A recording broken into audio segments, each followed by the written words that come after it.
জুলাইয়ের ব্যাপারে এটা আপোষহীন। সে খালেদা জিয়ার ওই নামের সেই বৈশিষ্ট্য আপোষহীন। এটার ব্যাপারে কোনো আপোষ চলবে না।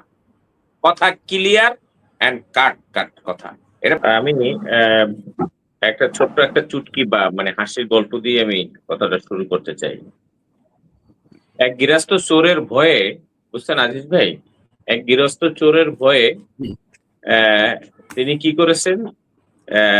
ওই রাত সবসময়ের জন্য সে লাইট অফ করে বলতো যে এই কে রে, কে রে, মানে এই শব্দটা বারবার বলতো যাতে চোর যেন ঘরে আশপাশে আসলে বুঝতে পারে যে গৃহস্থ তো সজাগ, এখন চুরি করা যাবে না।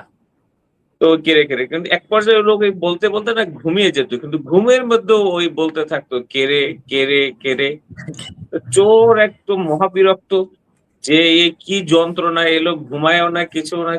পরে বুঝতে পারলো যে লোকটা ঘুমে এসে কিন্তু ঘুমের মধ্যে কেড়ে কেড়ে বলে। তো চোরে পরে আফসোস করলো যে হায় আল্লাহ, আমি এই ভয়ে এতদিন চুরি করি নেই, এই ঘুমের মধ্যে এগুলো বলতেছে। তো চোর কি করছে, কিন্তু তারপরেও তার তো একটা ভয় কাজ করে, বিরক্ত লাগে। সে কি করছে, কতগুলো ওই যে তেনা কাপড় চোপড় নিয়ে ওই লোকটার ঘুমের মধ্যে মুখের মধ্যে ঢুকে রাখছে, যাতে ওই কেড়ে কেড়ে আর বলতে না পারে। এগুলো করে তারপরে চোরের বাসার ভিতর সব চুরি করলো। চুরি করার পরে তারপরে যখন যাবে ওই পোটলা নিয়ে যাওয়ার সময় একটা কাপড়ের টান পরে ওই যে মুখের থেকে ওই সেই ছেঁড়া কাপড়গুলো তেনাগুলো বের হয়ে গেছে। যখনই বের হয়ে গেছে তখনই গৃহস্থ ওই যে এতক্ষণ সে সেই যে জমানো কেড়ে কেড়ে গুলা একসাথে সব বের হওয়া শুরু করছে, কেড়ে কেড়ে কেড়ে কেড়ে কেড়ে কেড়ে। এবার বলেন যে আমি এই গল্পটা কেন বললাম? আসেন, বাংলাদেশের মানুষকে, বিশেষ করে এই যে ইয়ং জেনারেশন যেদেরকে গত 17 বছর শেখ হাসিনা কথা বলতে দেয় নাই, মুখে তালা মেরে রাখতে রেখেছে আমাদেরকে জোর করে। বিশেষ করে ইয়াং জেনারেশন, তারা কথা বলতে চায়, ওদেরকে মুখ বন্ধ রাখা যায় না। আপনার ঘরের বাচ্চাটাকে দেখবেন আপনি মুখ বন্ধ রাখবেন, নানান প্রশ্ন করবে। এটা আমাদের সময় ছিল না এত। এখন এই জেনারেশন, তারা ডিজিটাল যুগ, তারা মোবাইল দেখে, ইন্টারনেট দেখে, তাদের অনেক প্রশ্ন। তারা দেশ বিদেশ ঘুরে দেখে যে ওখানে এটা আছে এখানে কেন নাই, এখানে এটা আছে ওখানে কেন নাই, তাদের প্রশ্নের শেষ নেই। কিন্তু হাসিনার সময় কোনো কথা বলা যেত না, তখন বৈষম্য হয়েছিল। এই যে কথা না বলার এই বৈষম্য দীর্ঘদিন ধরে জমে থাকার সেই ক্ষোভ যখন 36শে জুলাই গিয়ে শেষ হলো, তখন সেই জেনজিরা তাদের মনের সে ভাষাগুলোকে তারা দেয়ালে অঙ্কন করা শুরু করলো। ভাঙা ভাঙা হাতে লেখা তাদের, ওই যে সেই চিঠির মতো, বন্ধু চিঠি লিখেছে ভাঙা ভাঙা হাতে, লণ্ঠন জ্বালাই। তারা ভাঙা ভাঙা কি সব হাতের লেখা, আমার মেয়েও লিখেছে। হ্যাঁ, আমার মেয়ে বলতেছে বাবা টাকা দাও, রং কিনবো, লিখবো। 36, এটা আবেগ ছিল, এটা জেনজিদের আবেগ। এই জুলাইটা নিছক একটি সরকার পতনের আন্দোলন ছিল না। এই জুলাইটা একটা নতুন সরকারের আগমনের বার্তা দেওয়ার জন্য এই আন্দোলন হয় নাই। মনে রাখতে হবে, এই জুলাই কিন্তু শুরু হয়েছিল বৈষম্য বিরোধী আন্দোলন দিয়ে। অর্থাৎ সেই সময় কিন্তু সরকার পতনের কোন আন্দোলন, সরকার পতন দিয়ে ইট ওয়াজ ফিনিশিং হয়েছে সরকার পতন দিয়ে, কিন্তু এই আন্দোলনটা 90% ছিল সরকার পতনের বাহির অন্য মানুষের অধিকার নিয়ে কথা বলা, দেশ নিয়ে কথা বলা, যে কি হচ্ছে কি গত 17টা বছরে।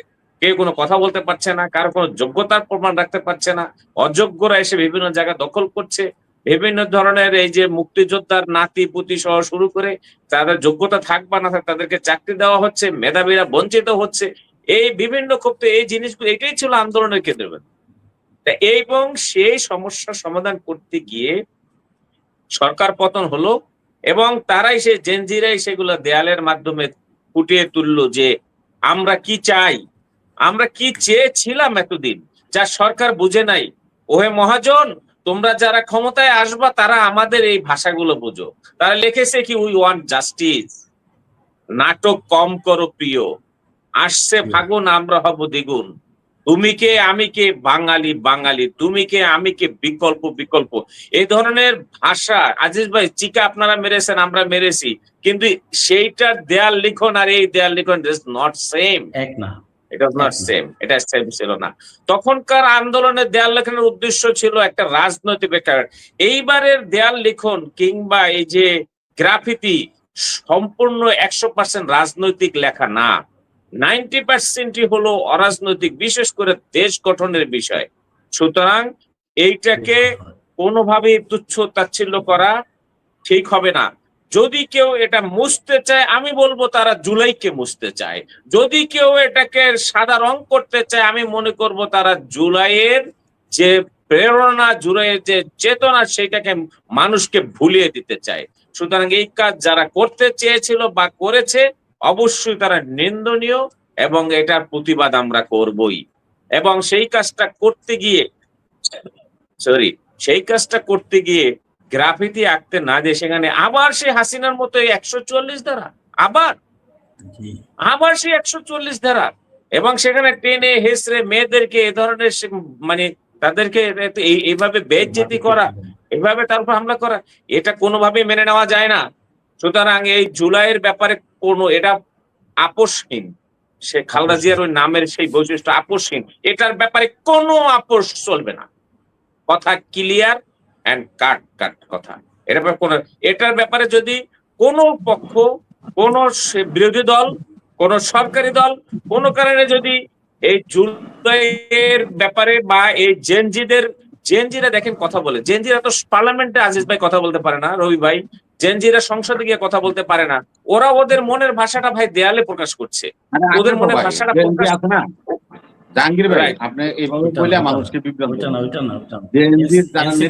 তারাই তো, আর এনসিপি তো জেএনজি রে ভাই, আপনি কেন